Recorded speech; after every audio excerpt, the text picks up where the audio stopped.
It's a wonderful honor to welcome once again to this show Professor Lee Congdon of James Madison University.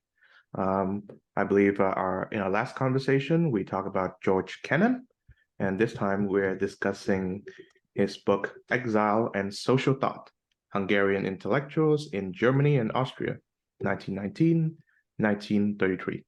How are you today, Lee? Thank you for joining us. I'm fine, John. It's good to be with you. Yes, likewise. So we're recording this on the 24th of October. Yesterday was a national holiday in Hungary. It was to commemorate the October Revolution of 1956. So as an expert on everything Hungarian, why don't you tell us about the significance and legacy of that particular event? Well, that, of course, was the first day of the great Hungarian Revolution of 1956. And it lasted it began on the 23rd. It's a very spontaneous revolution. It wasn't planned by anybody. And it lasted until November 4th when the Soviets finally decided to intervene and shut it down. In the meantime, a lot of things happened. A communist, longtime communist by the name of Emeritus, was put in a position where he had been the prime minister for a very short time in 1953, and he had initiated a number of reforms, and he closed down the concentration camps, in particular at Rich, because it was a horrible place. And so he was known as a reform communist. So he was fairly popular as communists go. And another advantage he had is that he came from a peasant background, and he wasn't Jewish, and that mattered because during the Stalinist period, the four big names and leaders of Stalinist Hungary, including Rákosi, Gerder primarily, but Farkas and Révai also, were all of Jewish origin because they were completely assimilated.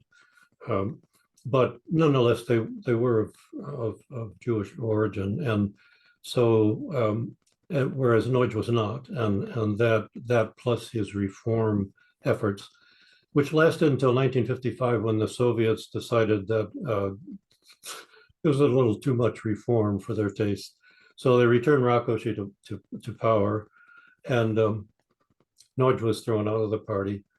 But he was still now at this point the most popular communist in Hungary. And on October 23rd, when this trouble in the streets was mostly led by students and workers, Neudge's name came up, and there was a call for Neudge to return to power. And eventually, during these days, he was returned to power. At that point, he was a lifelong communist, and he'd lived in the Soviet Union during the Second World War. And he was faced with a situation where either he was going to have to shut down the revolution, that meant a lot of killing people, or he was going to have to lead the revolution with great reluctance, really, because of his longtime party member. He chose to take the lead, and he did. And then once he had done that, he took steps to the Russians indicated to him that they might be willing to withdraw from Hungary, and he believed them. And he withdrew from the Warsaw Pact, and Kennan thought that was a big mistake, but it really didn't make any difference. So he, at that point, the Soviets had not made up their mind about everything. It wasn't until really November 3rd that they made the decision, the final decision to intervene. And when they came in with massive intervention, and the revolution pretty much ended that day. There were some mopping ups to do for the Soviets the next few days, but generally it was all over. But Neudge was, of course, arrested. He was taken originally to Romania, and then he was then 2 years later, he was brought back to Hungary secretly, tried without a public trial, and was hanged. And then his body was buried in a unknown place. So he was a great kind of reluctant hero, and in the end, it turned out that he was more Hungarian than he was communist. I see. I know that in the square, was it Lapos Kossuth Square, there's a memorial dedicated to the October Revolution. I believe there's a mural with the cover of Time magazine with the Hungarian freedom fighter being the man of the year, and there's a statue of Prime Minister Nagy. I believe it's Yazai Mari Ter, which is close to the riverbank, the River Danube. So I suppose the event meant very much to the Hungarians, I think. Yeah, and I think that's still true.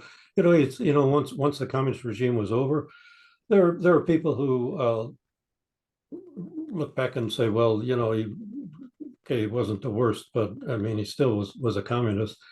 But I think most Hungarians feel that, given the realities of the moment in 1956, that he did everything he could have done, and he gave his life. He never, during the trial, we now know, didn't ask for any special treatment or to save his life. He was willing to give up his life for his country. Yes, and so what did the subject of our previous discussion, George Kennan, make of this event? Well, Kennan thought that Neusch's big mistake was to withdraw from the Warsaw Pact. He thought that if he hadn't done that, the Soviets might have left him alone. That's not true, as it turns out. I mean, he couldn't have known that, but the Soviets went back and forth in this really until that day before. And when the hardliners finally decided that this had to be ended, so Kennan was just wrong about that. But he couldn't have known at the time that what was going on. I believe 1956 was also the year where Nikita Khrushchev made this so-called secret speech, where he kind of sort of denounces Stalinism. Did that make an impact on the events of Hungary? Yes, it certainly did. That speech in February of 1956 was never, it wasn't published in Hungary until, I don't think, probably in the late 80s. But it was widely known, though. And this was a tremendous inspiration to people in Hungary, and Hungarian leaders. I had the great privilege of knowing Béla Király, who was the military leader of the revolution in Budapest. And Béla had a lot of contact during those days with Nagy. And, he had a lot of respect for Nagy. And it seems to me it's hard not to. I mean, he was a good man when it came down to it. So what are your thoughts on Hungary's political landscape today? Sorry, what? Your thoughts on Hungary's political landscape today, specifically, I guess, Orban. Well, of course, Orban, first made his, he first became famous on the, it was the time in 1988 with the reburial of Imre Nagy.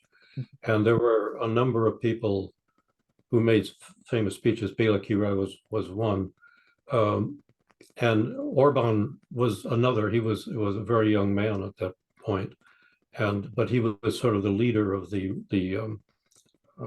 anti-communist young people, and he gave a very good speech at that time, and that sort of created, got his career going, and it's ended up now the way with being prime minister for 4 different elections, or is it 5 now? I lose track. But there's one, and then he skipped a couple, and then I think there have been three or four since then. So he's an extraordinary man, and he, despite the fact that, of course, he was very anti-Soviet, um, he knows we live in a different world now, and Russia is not the Soviet Union anymore. Apparently, people in the United States don't seem to believe this or be aware of this, but Orban is, and he conducts policy with in that awareness. I think Hungary gets a lot of negative attention in the Anglo-American media, especially American media, because people think that he's illiberal and something like that. And I've spent enough time here in Hungary to know that that may not be the case, or at least the narrative is not true. So, what are your thoughts on that? No, it's definitely not true. I mean, they don't like him because he doesn't toe the international leftist line, Mhm. and he, for one thing, he resisted just opening Hungary's borders to people from the third world. You can get into Hungary, but you have to apply. If you're not Hungarian, you have to apply. But the idea that you're just going to open the borders, he thought that's not what the Hungarian people want to have happen. They want Hungary to be essentially, for Hungarians, you can come and live a life there and sort of assimilate, but just to have thousands and thousands of people coming in. So that's one thing that annoys the left. Also, he just doesn't share any of the left wing's view of the world. He thinks, for example, I mean, they wrote it into their constitution now that marriage is between a man and a woman.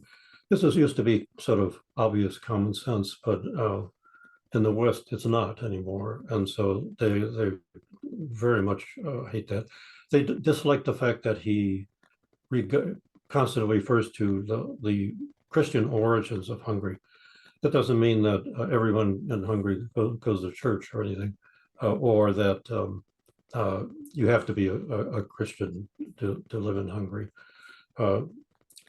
But it does mean that it's, as a historical matter, Hungary was founded as a Christian nation. They don't very much like that, and so actually they don't like much about anything about him, because he's not obviously he's not a man of the left. I see. Yeah. It. I think the spirit of '56 kind of brings in how Orban conducts his foreign affairs, in that I certainly believe that one of the failures of '56 is that the West did not come to the aid of the freedom fighters. And because of that, I think Hungary harbors both skepticism of Russia or the Soviets, as well as skepticism for the West. And in time, that comes to Orban's decision that Hungary should chart its own course. Yeah, I have mixed feelings about this, because I feel myself to be sort of half Hungarian by culture anyway, and the fact was that there was never really a chance that the United States was going to intervene, because it would risk a world war with the Russians. So that never was happening. I think the fault was not that the U.S. didn't intervene, because they really couldn't have. It was that they led the Hungarians to believe that they would intervene if they started trouble. And Radio Free Europe did this all the time. Rollback was, and Eisenhower's Dulles was always talking about rollback. And so as Bela did tell me, Bela Kira did tell me, he said, yeah, we did think that based on those broadcasts that they would intervene. I think that was the sin of the West.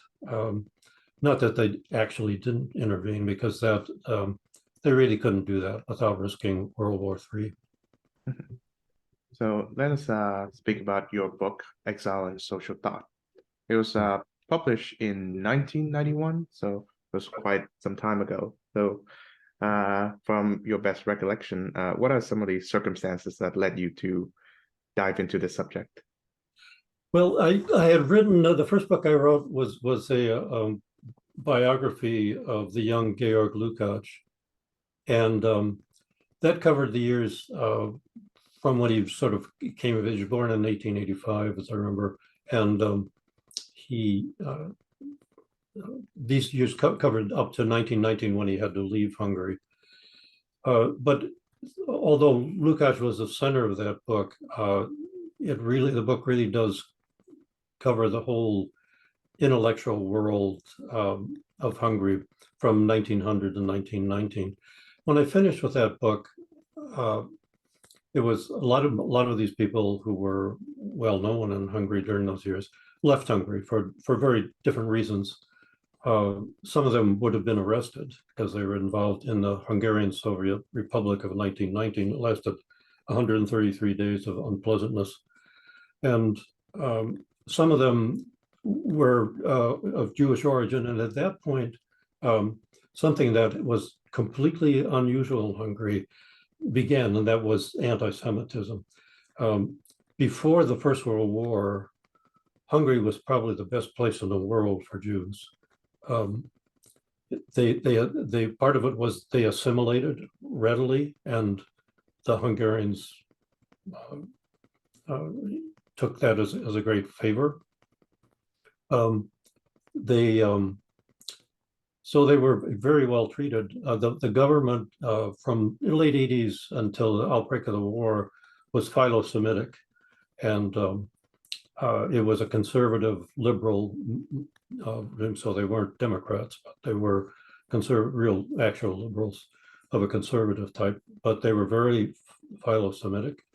And the only thing that changed that was the war and the Soviet Republic of 1919. Unfortunately, the four major leaders of that government, led by Bela Kun, were all of Jewish origin too. And so that created in Hungarians an anti-Semitism that wasn't there before the war.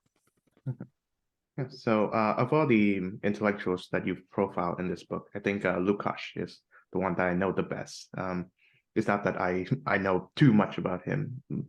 I believe he was frequently cited as one of the members of the Frankfurt School, and I think you've pointed out to me that there's considerable distance between him and the luminaries of that school, Adorno and Marcuse and Horkheimer and such.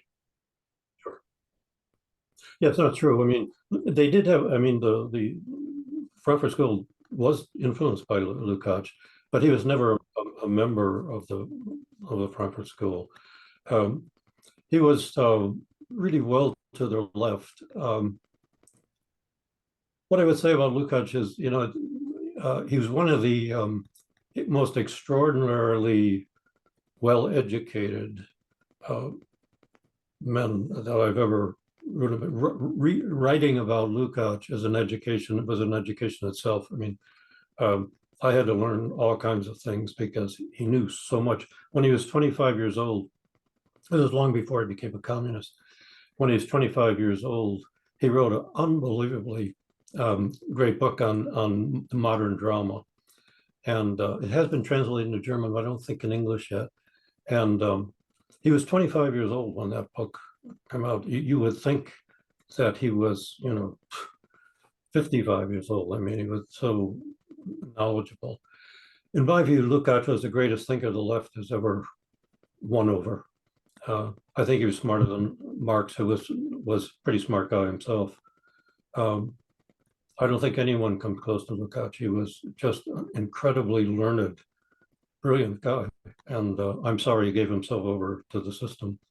But when in his early years, before he went to the Communist Party, he wrote a number of outstanding books. That book was one.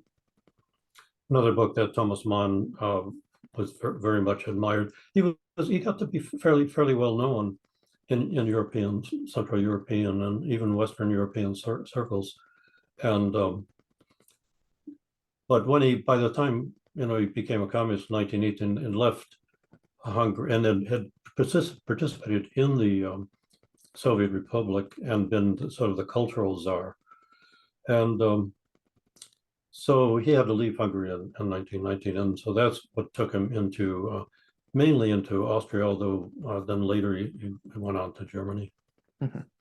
I know that this year, 2023, celebrates the centenary of one of his landmark works, right? History and Class Consciousness. And it was written during this period of exile. So tell me about, well, first the circumstances of his writing the work, and also what the work proposes, so to speak. He wanted to, when he was in exile, he was involved with communist exile matters in Austria. He had to be careful because he didn't want to be sent back to Hungary. And he got involved in political matters. He really wanted to write about literature, but he did get involved in politics. And in 1923, as you say, he published History and Class Consciousness, which is, in my view, the greatest Marxist work ever written. I think it's a recipe for tyranny, unfortunately, but it's a brilliant work. Leszek Kolakowski, the great Polish scholar, in his great 3-volume work on Marxism, which I think will never be equaled, he agrees. He believes, and I agree with him, that Lukács correctly interpreted Marx's intentions, and that History and Class Consciousness is what Marx intended. This is a difficult one because it's such a difficult work. I told some friends of mine, I said, I don't recommend this to you because it's not a matter of that you don't have the intelligence. It's that you have to know so much that Lukács knew to sort of follow what he's saying. But what I would say was what I said in the book is that this is not actually a work of philosophy. It's a dogmatics. It's like Christian dogmatics, where the idea of a Christian dogmatics is not that you're trying to convert anyone. You're trying to explain to Christians what it is they have committed themselves to. And History and Class Consciousness is a dogmatics, and it explains to communists what it is they've committed themselves to. And basically, his argument is that class consciousness of the proletariat, that there's only one way to know the truth, and that is to become a member of the Communist Party. It turns out that the proletariat by itself can't do better than, just as Lenin said, can't do better than trade union consciousness. They want better wages, shorter hours, but they don't quite grasp that they're supposed to make a revolution, worldwide revolution. So the party has to impute to them what their real class consciousness. In other words, to put it simply, the Communist Party has to force the proletariat to be what it ought to be. So it's a recipe for tyranny, but it's a brilliant one. I mean, it's internally consistent, and it's self-certifying. It's very hard to get once you're in it. It's very hard to get out of it. Well, and so in some ways, Lukács is kind of like Paul in a way, Paul the epistles. Yeah, he was. Of course, he was, when he made this conversion. It was often said of him, that Saul would become Paul, and there's something to that. Although you can see, in the first book I wrote, I think I tried to show that you could kind of see this coming, although it might never have happened if it hadn't been for the war and the Russian Revolution. That changed everything, and it changed everything for his entire generation. One thing I'd like to say about this, this whole generation of people I wrote about it in the second book, of the what came to be a trilogy on 20th century Hungarian intellectuals, is that's important to remember, is that of all the major figures in the Exile and Social Thought book, all of them, with the one exception of Lajos Kossak, who was the leader of the avant-garde. Kossak was of Slovak background. All the other major figures were of Jewish origin. And it's really hard to explain why a generation produced so many brilliant people. There are also the famous scientists, Leo Szilard, Edward Teller, Jan von Neumann. They were all Jewish Hungarians. And I can't explain how that can happen anymore. I can explain how you can, how the Russians produced so many great writers in the middle of the 19th century. It's just inexplicable. What I can explain, I think, is how these brilliant people developed what was in them to develop. And that is because they had the privilege of going to Budapest gymnasia before the war, which were probably the best schools in the world. I mean, they're certainly the best gymnasia in the world. These were very highly selected schools. They didn't have the idea that everyone's, a brilliant scholar in waiting. You had to qualify for this, and so they had super teachers, very rigorous education, and it brought out of these brilliant minds what was in them to come out. Mhm. So before getting into post-World War I Hungary, one interesting question I'd like to ask you is that how would you qualify a Marxist thinker as brilliant? Because I think for the most part, after the Soviet Union, I think Marxism is largely a discredited doctrine. So, yeah, I think it is, although it's, I mean, certainly what passes now, for the critics on the right in this country say that, that the left, that there's sort of a Marxist movement. These people, the sort of woke people, they have nothing to do with Marxism. I don't, what's left of Marxism? I don't think there's much left of it, largely because we know what Marxism in practice leads to. And it's hard to get around that, I think. Although there are still people, who still read history and class consciousness and think that they can have the working class. But the working class turned out not to be very much interested in Marxism, as it turned out.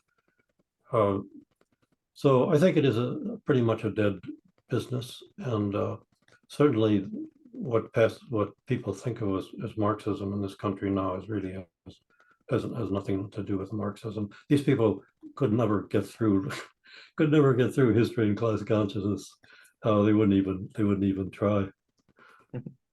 yeah, I believe Paul Gottfried, whom you and I both know, he wrote an article, I think, in Chronicles, where he argues that whatever the woke left is not Marxist, and it is a mistake for the right not just to discard that as Marxist, but to be fervently anti-Marxist during the Cold War.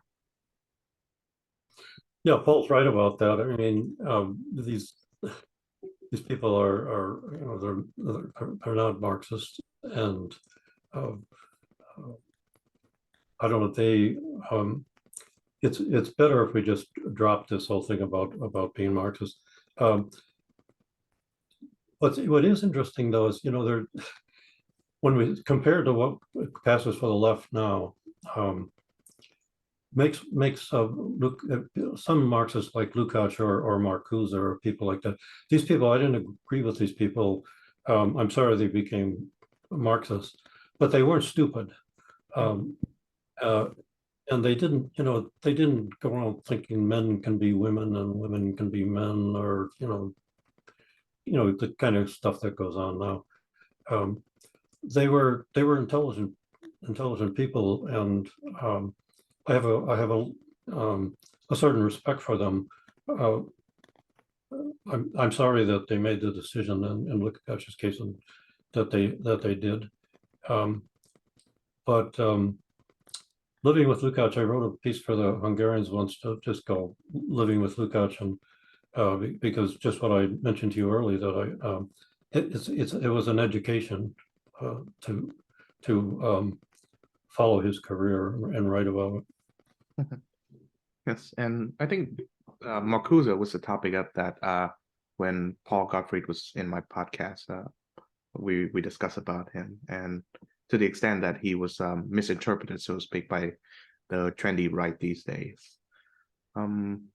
But I certainly agree with Paul when he says that Marx's key insight is that he believes that conflicts is mostly class-based and not whatever else, gender, race, sexual orientation, or whatever. It all boils down to class. Yeah, I don't know about that. I mean, I do think there's something to that.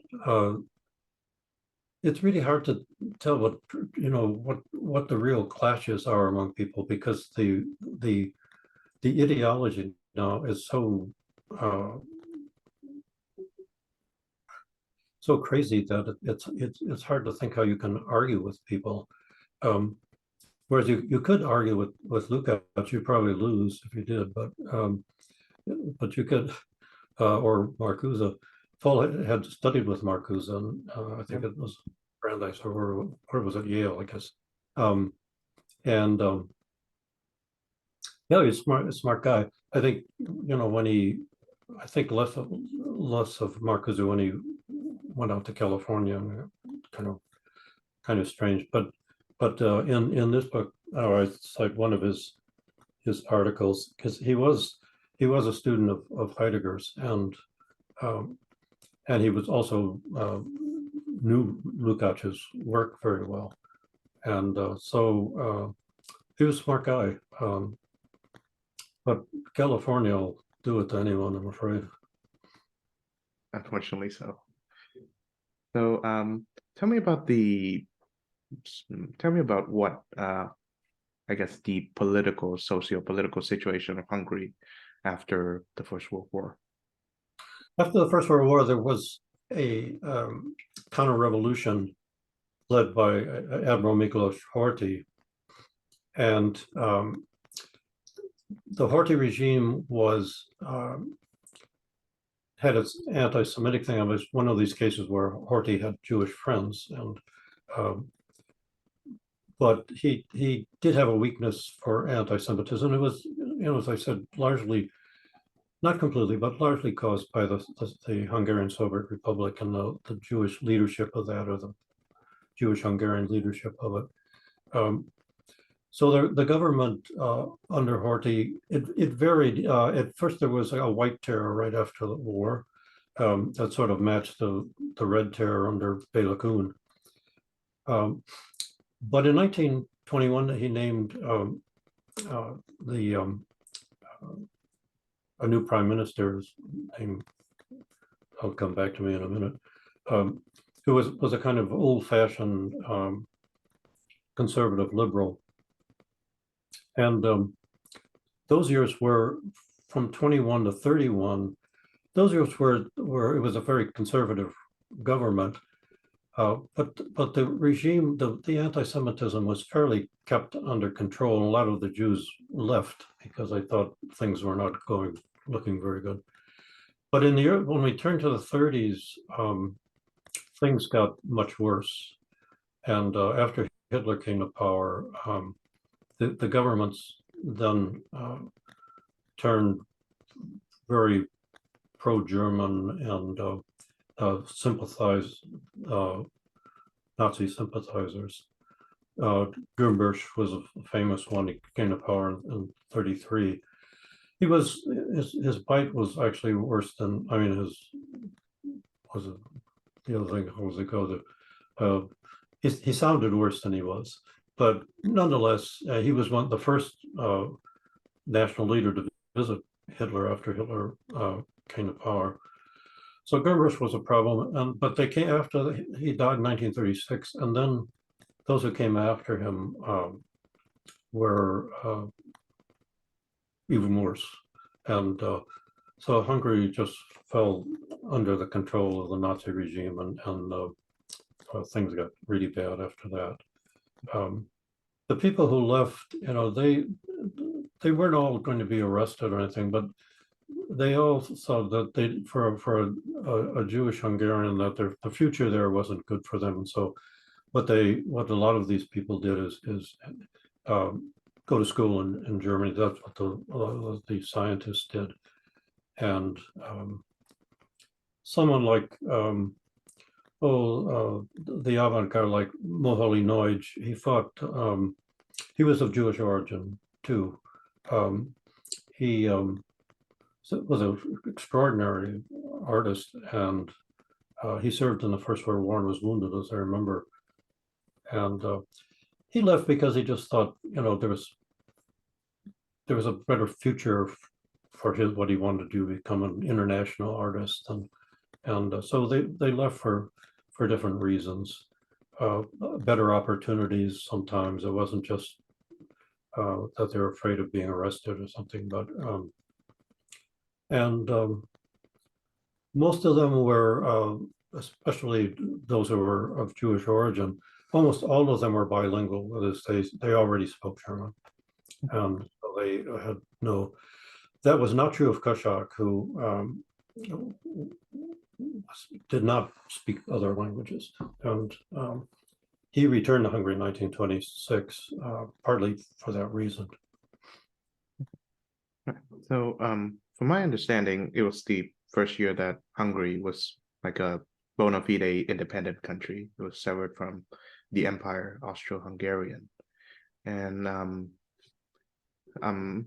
my understanding is that the allure that communism has a lot with its Jewish citizens of, say, Russia and Eastern Europe is that it was promising, well, the abolition of borders, and also the idea that nationalist movements tends to work against Jewish people in many ways. That's right. Yeah, I think that is right. I think one of the big appeals of Jews for communism was that they thought communism would put an end to national hatreds, and we'd all be one happy family. I think that was a big thing. It turned out not to be true, but it was believed at the time, and I think that was a thing. Then there were some people who were just looking for revenge. That's all. But I think, for a lot of them, it was not so much that as just they wanted to be free of anti-Semitism and free of national hatreds and things like that. And it's a shame that didn't happen, but it didn't. And but I think that was one of the big appeals of communism. I know that people like Marx and Rosa Luxemburg and certainly Trotsky had Jewish heritage, and I think many of them, Marx being the most notorious case, basically either had to hide or repudiate their Jewishness in order to fit in, so to speak. Yeah, I think so. I mean, Marx himself was pretty much an anti-Semite himself.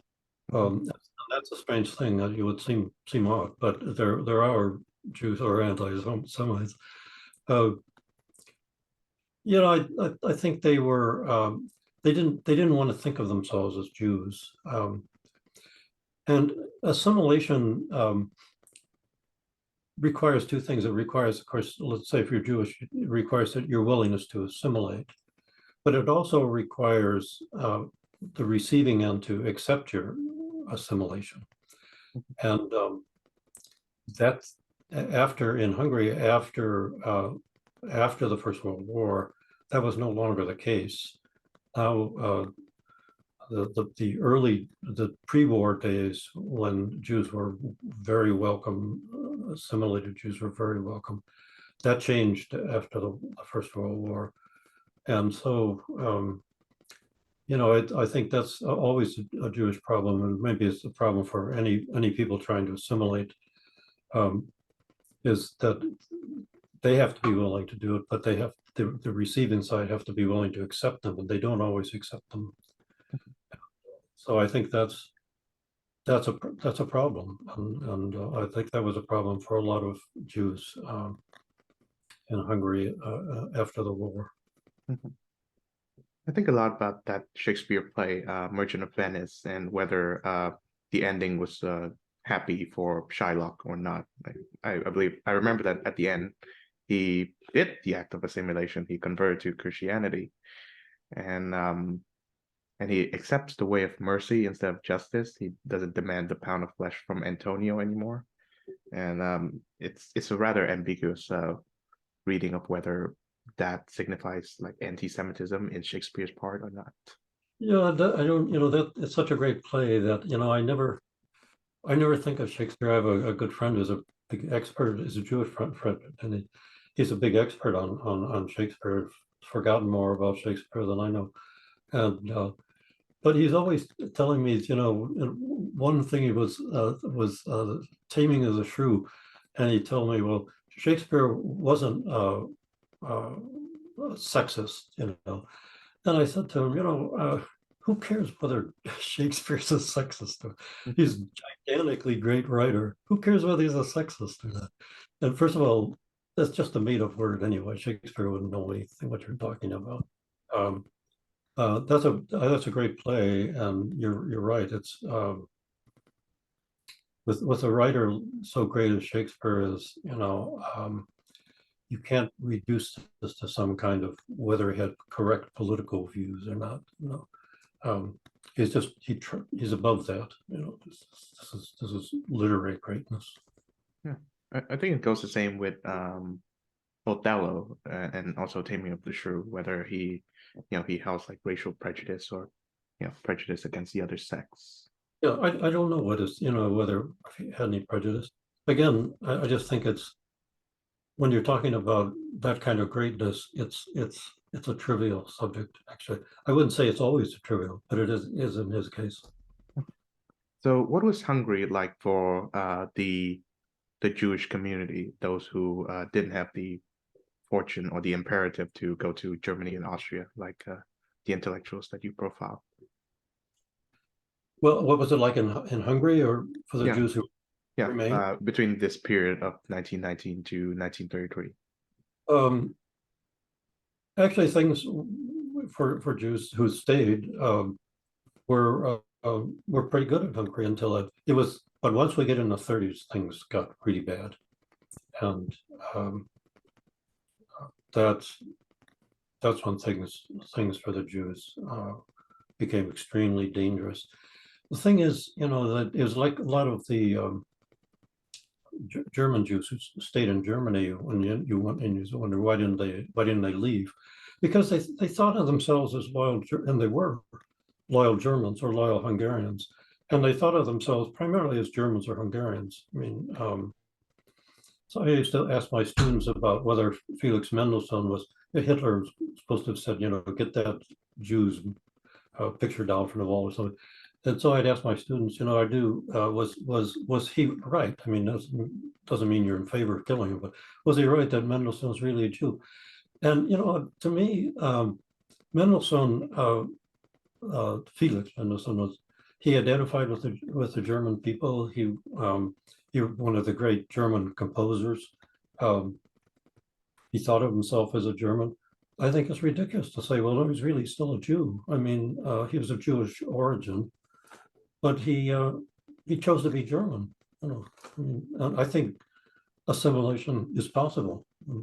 Um, the only danger is just what we've been talking about. That it depends on whether the other side's willing to accept you. And I think a lot of the Germans thought, this is crazy. I mean, this will blow over because we're Germans, and there's no reason for us to leave our homeland now. That was a mistake, as it turned out, a terrible, terrible mistake. But that's what they thought. Mhm. Yeah.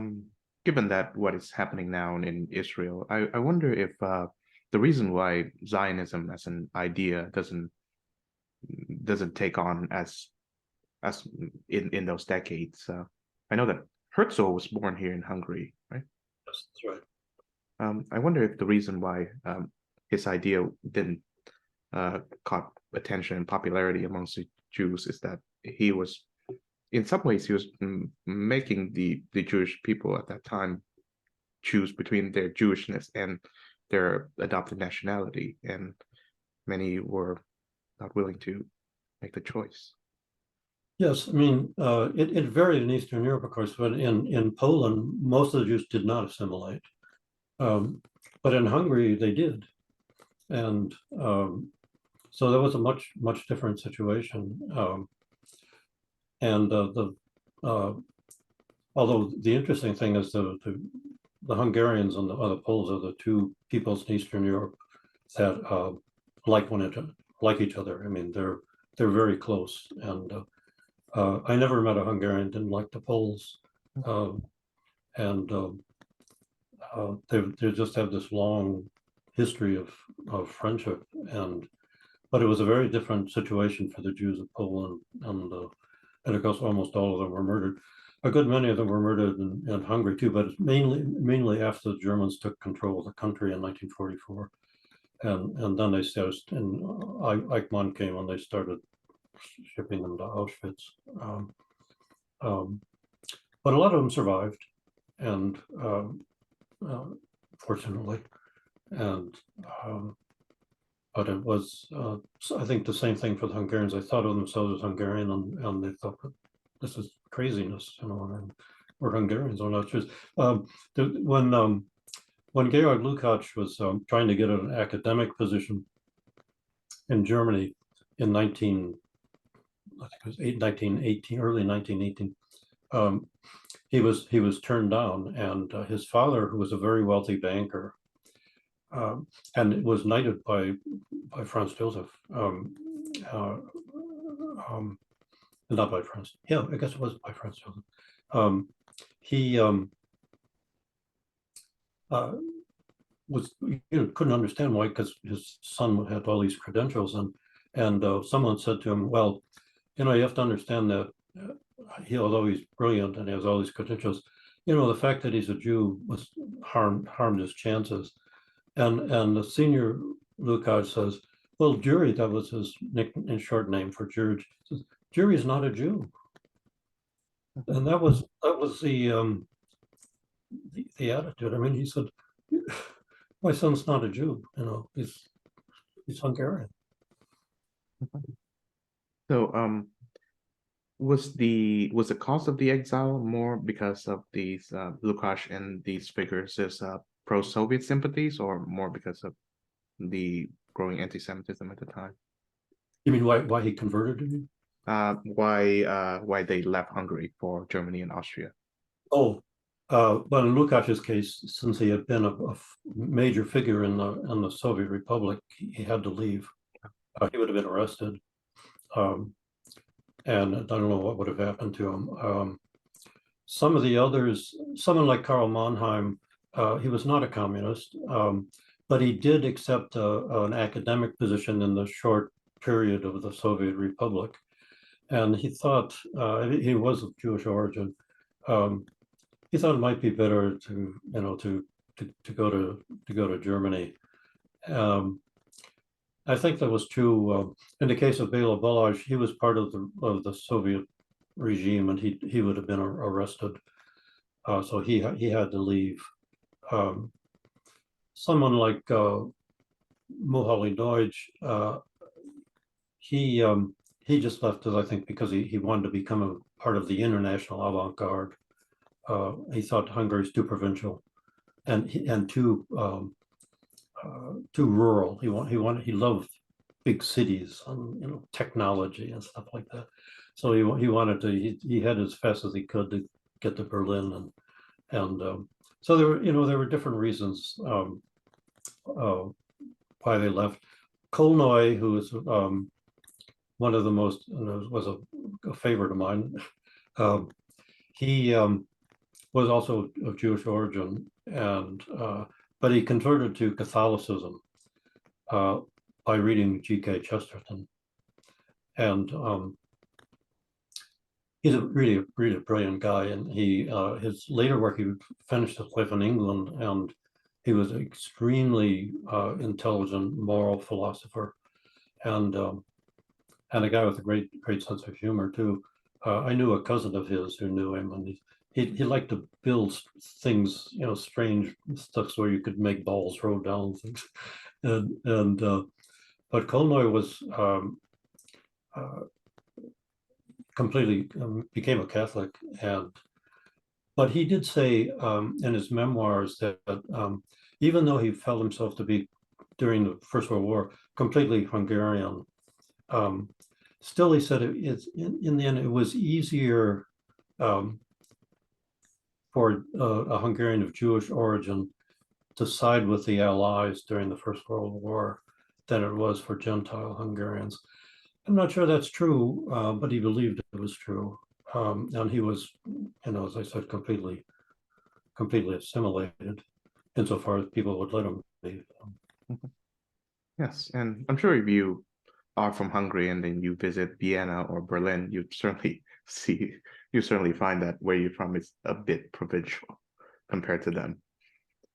Yes, it was. Of course, it was still a pretty rural country, although Budapest was very much a growing city in Europe from 1900 on. But still, there were a lot of rural areas, and it wasn't Germany. So Kolnoy decided that he didn't go back. He went back for a short time, but he was a little concerned about the anti-Semitism, and also he didn't think he could make a living in Hungary, and he had a hard time doing it in Austria, but he managed. He was an extraordinary human being.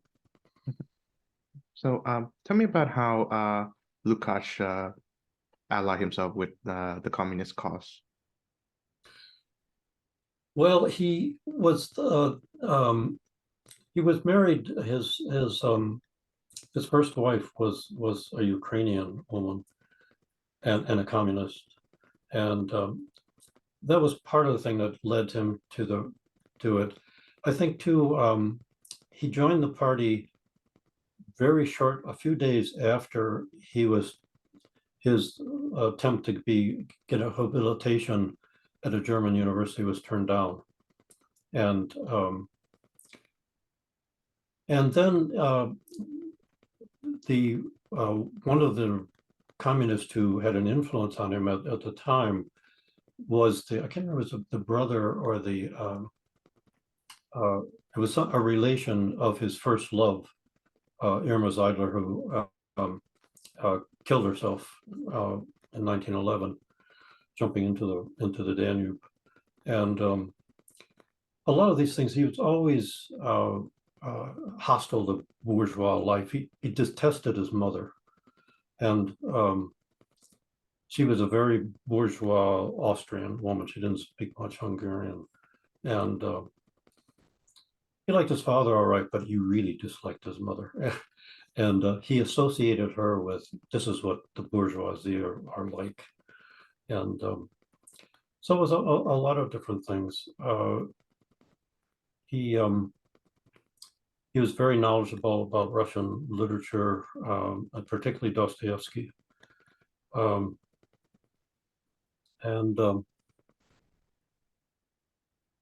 So that was, it was just a series of things that just came together, but certainly it would not have happened if there had been no war and no Bolshevik revolution. So what was the relations between Hungary and the Soviet Union at this time? I know that because Ukraine is part of the Republic, it's right next door. Sure.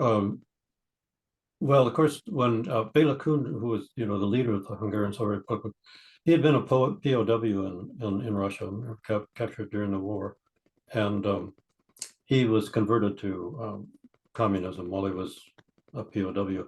So the Soviets, when they came to power, they sent him back to Hungary, and he was able to set up this Soviet Republic. I know his grandson, Miklos Kun, is definitely not a communist. He was a very fine historian. And but Kun, who was eventually, of course, killed by Stalin because killed everybody. Um, he um, uh, he brought the sort of the Soviet system with him, and there were already others who had been Soviet prisoners, um, took part in the regime. Rákosi was another one. Um, but the Hungarians never had much use for the Russians, actually. And that's why Orban shows Orban's statesmanship, because he sees that this is a Russia that he can deal with. It's not the Soviet Union. But the Hungarians never cared much for the Russians.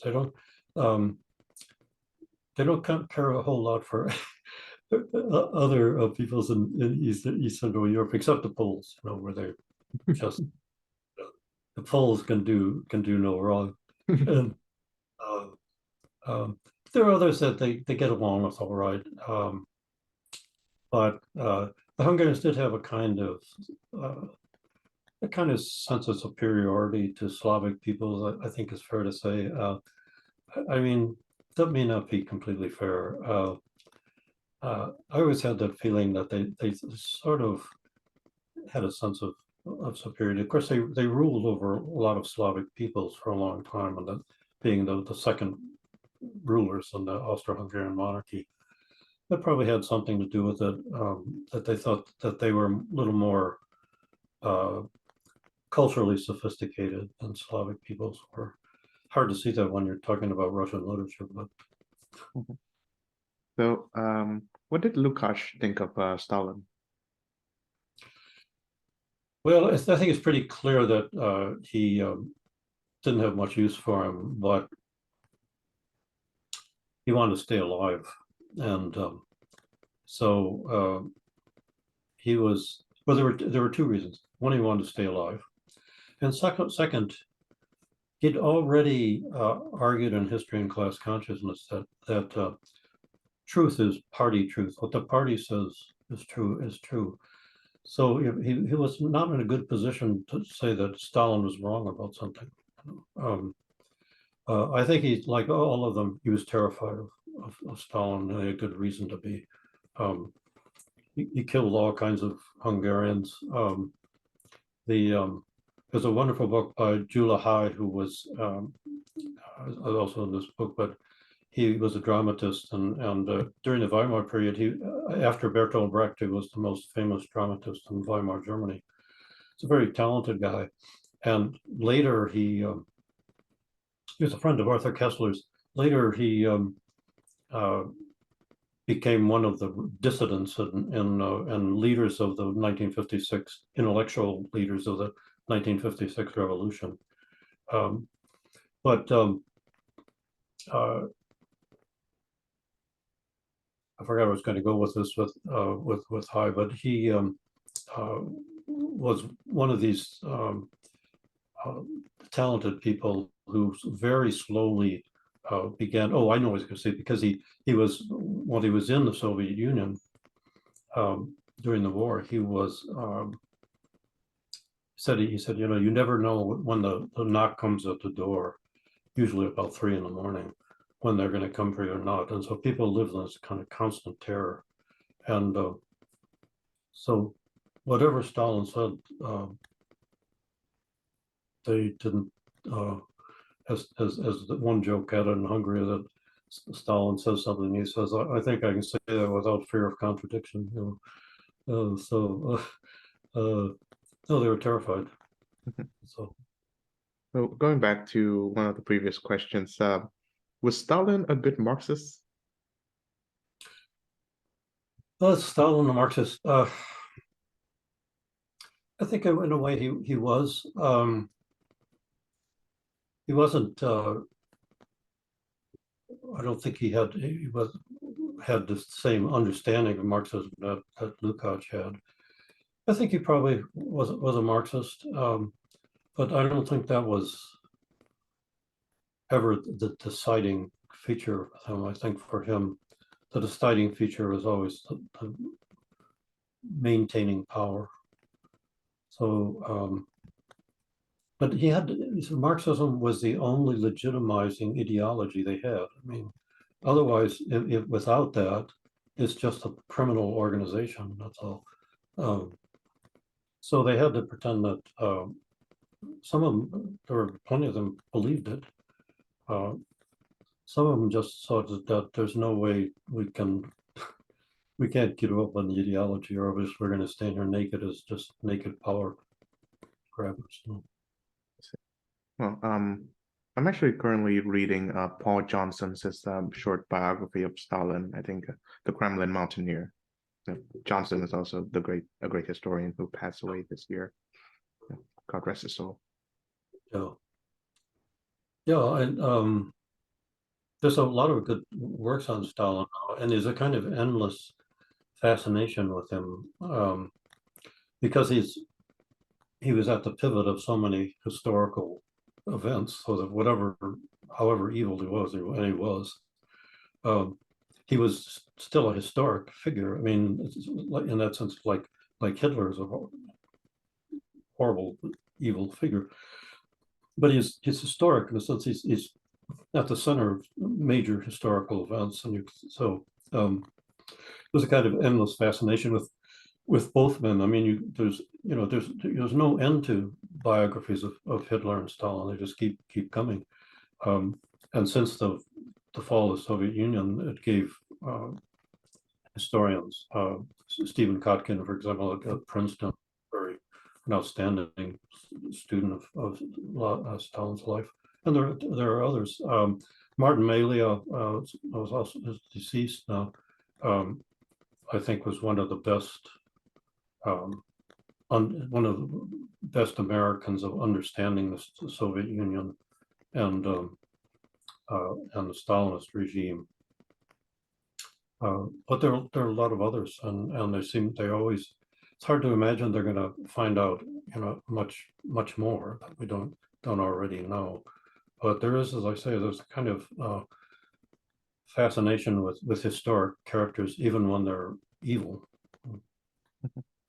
So, final question, and I think it'll be a bit of a personal one. So, what are some of the things that make you identify yourself with this Hungarian people's history and culture and the like? Well, I think because I learned Hungarian in the army. That was sort of just accidental, and then when it came time to write a dissertation, my dissertation director said, "Well, you should do something with the language because you haven't. Not many people in those days. Not many people had it." And so I did, and then in order to write the dissertation, I really needed to get to. In those days, there was before internets and stuff. I needed to get to Hungary, and so I applied for IREX, an International Research and Exchanges Board grant, and I got it. And so I took my family to Hungary in 1970, 71. And then I went back in 77, 78. And so I lived there for 2 years, and I've made many trips back since then, and to give lectures and things like that. And I think of the Hungarians as a kind of second family, and Hungary as a kind of second home. Yeah, and I think one of the problems that English language left liberal media fail to understand about Orban is that if you are raised in the Hungarian culture and history, then you certainly find someone like him appealing. Yeah, I do. I mean, I met him once. That when he was his first prime ministry, I went to Hungary because they gave me a Order of Merit award, and so he was there at when we were handing these awards out to us, and so I had a brief chance to talk to him. His English was then and now is fluent. He studied in Cambridge for a while, and the funny thing is he got the money to study in Cambridge from Charles, who now is this who spends all of his time trying to get rid of Orban. But and Orban would like to get rid of Soros, but at the time, he took the money and went there. And Churros wasn't as crazy as he became in those days. He did some good stuff, and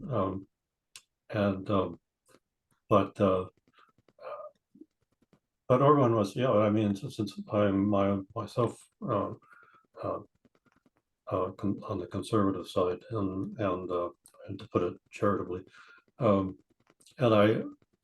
so I admire Orban. I think it's hard to argue that he's not an extraordinary leader, unless you're just filled with hate for people who are not on the left. But I mean, it doesn't mean that he's right about everything or you have to agree with everything. But he's done an extraordinary job of he really does have in mind that his first job is look to the national interest of the Hungarian people, and I think he's doing an awfully good job of it. Yes, and your answer certainly made me curious about what went wrong with Soros. I don't know. He just he used to first got to know him because he was giving money to dissidents in Eastern Europe, Yeah. and that was a good thing. But he's apparently always been a leftist, and he's turned himself into trying to make Hungary and America and the whole West what he wants it to be, and it's definitely on the left. Well, on that bittersweet note, I suppose. Thank you very much, Professor Lee Congdon of James Madison University, for joining the show once again. Thank you, Joe.